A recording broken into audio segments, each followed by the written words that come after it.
Fala pessoal, bom dia, boa tarde, boa noite, seja lá quando essa mensagem venha te encontrar, que ela te encontre em paz.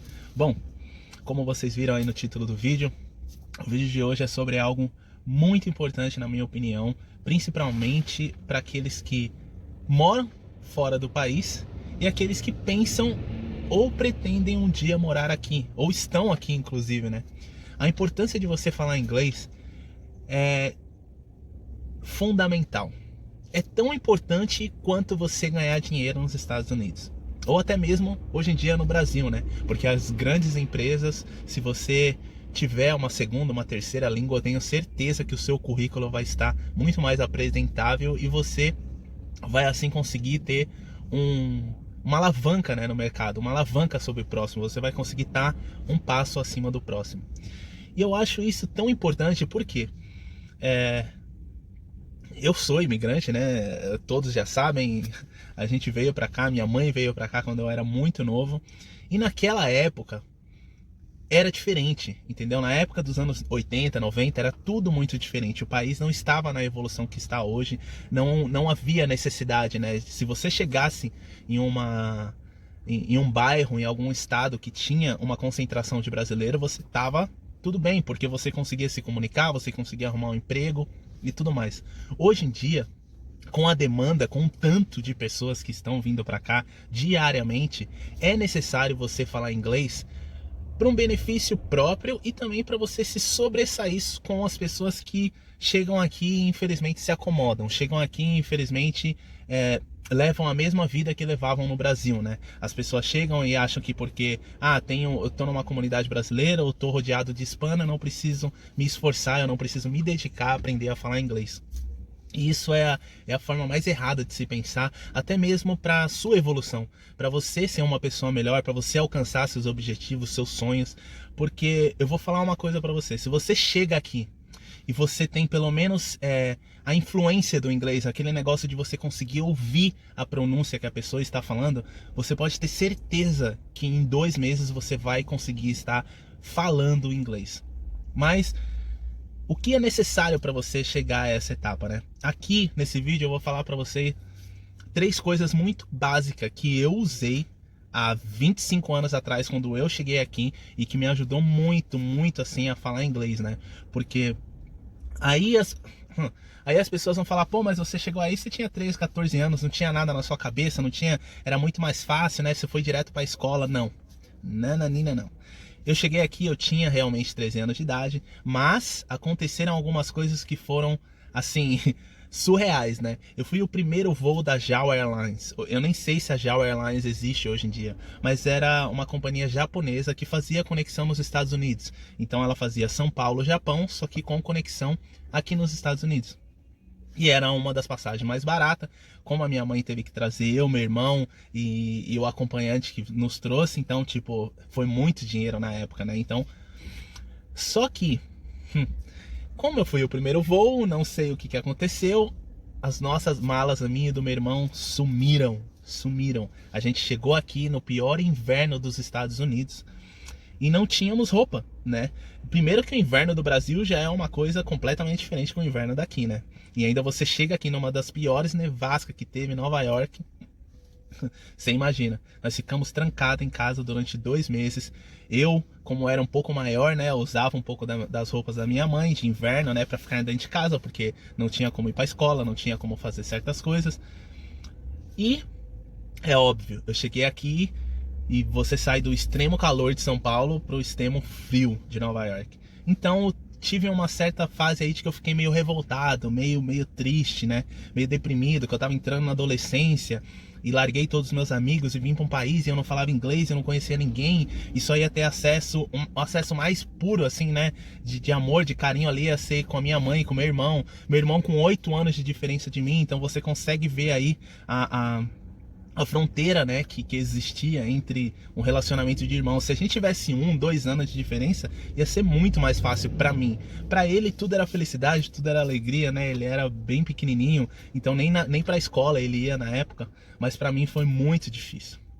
Então vamos lá as 3 coisas que me ajudaram a chegar na escola já entendendo tudo em inglês, né? Então pra mim falar foi muito mais rápido, porque eu já cheguei entendendo. Então eu consegui entender tudo o que estavam falando para mim e com um pouco de tempo eu só fui colocando as palavras, né, uma com a outra para conseguir me expressar, para conseguir perguntar, para conseguir conversar e assim fazer amizades e tudo mais. E uma das melhores coisas que eu fiz ao chegar na escola foi não me misturar com os brasileiros. Ah, mas, pô, por que você não fez isso? É preconceito? Não, nada disso, gente. Eu pedi, né? Eu pedi pra minha mãe não me colocar no ESL, que aqui nos Estados Unidos é a classe de para quem não sabe ainda falar inglês. Então você cai com um professor hispano, ou cai com um professor da sua língua, né? Pra você ter um auxílio melhor. E eu falei, pô, eu não quero ir na classe de ESL, por favor, vamos ver se eu já consigo entrar numa classe mesmo de inglês, sei lá, né? Que seja com tutorial, que seja com professor depois da aula e tudo mais, porque vai me ajudar, vai ser produtivo. Mas as 3 coisas que eu fiz em casa pra chegar na escola já entendendo inglês, a primeira delas foi assistir desenho com legenda, gente. É uma das coisas, assim, essenciais para você fazer, certo? Se você realmente quer aprender a falar e escrever em inglês. Por quê? A pronúncia do desenho é muito correta, certo? Você tem que entender que a cultura americana, a primeira língua deles é o quê? O inglês. Então eles fazem o desenho com a legenda sempre muito certo, com a pronúncia certa, com a forma de escrever certa, entendeu? Que é para educar as crianças. Você tem que entender que os americanos, né, os nativos, estão aprendendo inglês dessa mesma forma.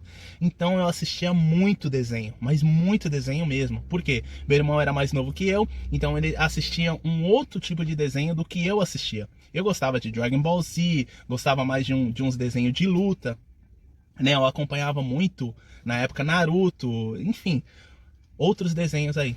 Mas essa combinação de desenho infantil com desenho para adolescente me ajudou muito, porque a gente colocava a legenda embaixo, aparecia, né, tudo que eles falavam em escrito e a pronúncia vinha pelo áudio. A segunda coisa que me ajudou muito, mas muito mesmo, foi escutar rap. Se você não curte rap, ou se você não gosta de rap, busque escutar as músicas que você gosta, né? Pra mim, eu gostava de rap. Então, o rap, ele é muito rápido. A fala, a forma das pessoas se expressar é muito rápida. Então é aquele diálogo que você vai encontrar no dia a dia na rua.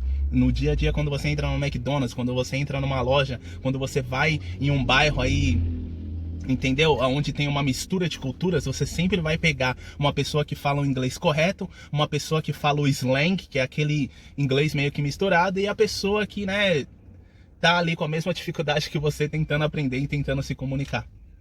Então, o rap americano é muito, muito bom. Ele é essencial na minha opinião, porque ele é muito rápido, certo? Ele fala a linguagem da rua, que é o que você vai encontrar quando você estiver andando por aí. E é óbvio que aquela pronúncia muito rápida no seu cérebro, quando você vê alguém falando um pouco mais lento e pronunciando todas as palavras, o seu cérebro já vai assimilar, entendeu? O que você escutou, o que você já aprendeu daquela forma correta, de desenho, de filme, de qualquer coisa que você assiste na televisão, né? Que a pronúncia é um pouco mais devagar, é um passo a menos, com aquilo que você está escutando direto no seu ouvido, que é muito rápido. Então o seu cérebro começa a assimilar como colocar essas duas combinações junto para assim ser mais fácil de você entender e conseguir se pronunciar futuramente. E a última é óbvio, que é que as pessoas têm muito, muito limite, que é o medo e a vergonha, gente. Não tenha medo, não tenha vergonha. Não tenha vergonha. Se você estiver falando com uma pessoa de boa índole, de bom coração, ele vai te corrigir. Não se sinta tímido com isso, não se sinta envergonhado com isso, porque a pessoa está te corrigindo não para tirar sarro de você, e sim ela vai te corrigir porque ela quer que você aprenda a se pronunciar. Ela não quer te ver nesse sofrimento. Vai por mim aqui, os americanos, quem nasceu aqui, até mesmo aqueles que são hispanos, de outra cultura, que nasceram aqui, se você tentar se comunicar com eles, se expressar com eles, eles dão risada, eles tentam se comunicar, eles tentam te entender, porque eles sabem, né, os pais deles ou alguém próximo a eles tiveram essa dificuldade um dia e eles têm essa compaixão para com o próximo para te ajudar a entender, a falar, né? Então foi essa combinação aí, esses 3 fatores que me ajudaram a falar inglês o quanto antes. Eu fiquei em casa cerca de 50 a 60 dias antes de eu começar a ir para a escola, e quando eu cheguei na escola eu já estava conseguindo escutar, conseguindo me pronunciar, e aí é óbvio, né, que sempre lidando com o americano todos os dias, veio muito rápido para mim.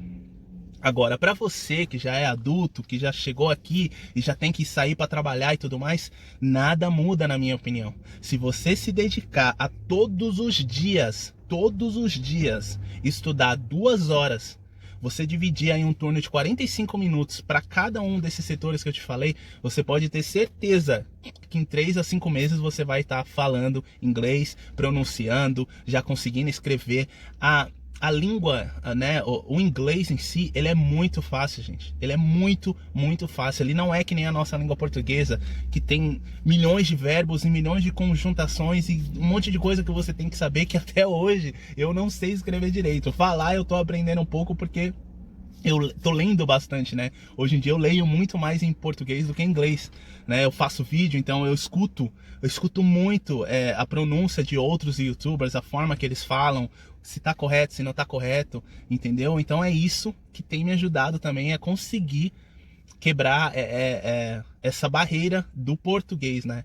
O português em si, quando eu saí do Brasil, eu estava na 5ª série, então eu não saí completamente sabendo todos os verbos, todas as conjuntações, toda a forma correta de se pronunciar, de se falar e tudo mais. Então, é isso. Eu espero que você tenha entendido aí, né? Eu faz tempo que eu pensei em fazer esse vídeo aqui porque eu acho que é essencial. Não chegue aqui nos Estados Unidos ou em qualquer outro país e entre na zona de conforto. O que é a zona de conforto? É você chegar na comunidade brasileira, chegar na comunidade hispana, chegar, né, e não querer evoluir, não querer buscar conhecimento, não querer melhorar. Isso vai te dar nada além de benefícios. Você vai ter um outro mundo aberto para você, entendeu? Você vai conseguir em outros lugares, você vai conseguir conhecer pessoas assim que você jamais iria imaginar em conhecer. Então coloque em prática, segue esses 3 conselhos aí que eu tenho certeza que vai te ajudar a quebrar essa barreira de não conseguir falar o inglês ou se comunicar, tá bom? Eu espero que essa mensagem te encontre em paz e até o próximo vídeo.